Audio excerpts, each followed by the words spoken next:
Made it up to season one, episode seven of The Crown, and I find it interesting how things that happened to the Queen back in the 40s, 50s, and 60s kind of parallel what you see either in large companies or in politics today here in the United States. So here we are 60, 70 years later, and nothing's really changed in some ways. So this particular one, the Queen, was sort of raised to be queen, raised to be part of this dynasty, this huge family, and she's kind of annoyed that her education didn't really prepare her to be in a room with some of the people she's in a room with and not and do more than just say, okay, you told me to do that, great, I'll go do it, right? So she doesn't really want to be that person. She wants to actually learn a bit more. So she hired this private tutor to come in and kind of coach her on things so that she could sit with heads of state and scientists like Einstein and others and have intelligent conversations. And I think it's probably a smart move.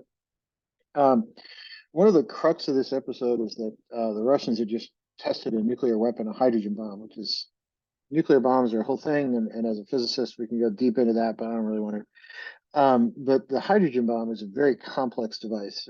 It's one of the more complicated ones to build, and they just successfully tested one, which of course causes the whole government to go, "Oh my God, we got to go talk to the Russians." And what do we do? Well, that led to an interesting turn of events because the top two people outside of the Queen who are in Parliament and whatnot, Winston Churchill and one other.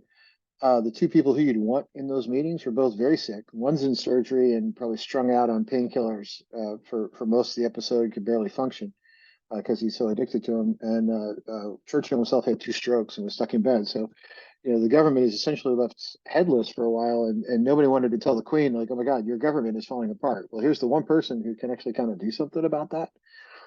Fire those guys and hire new ones. Um, and they kind of were keeping that information from her. Sound familiar? Like health problems at the top, and we gets hidden. And more interestingly, it kind of brings up a point that these guys who were in charge at the time of England were these aging dinosaurs. Yeah, they were great people, and maybe they solved problems, and maybe Churchill did help strategize and do things that helped defeat Hitler and stop World War II with the United States help.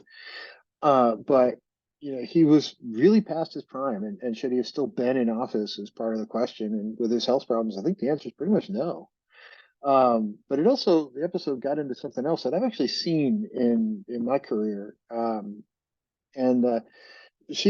her private secretary is retiring, and the private secretary for a head of state like that is a very powerful individual that kind of is the gatekeeper to see who gets in and who talks to the Queen, and the Queen and the private secretary need to have a very good working relationship and really trust each other and really get along. It's like the chief of staff for the White House, right?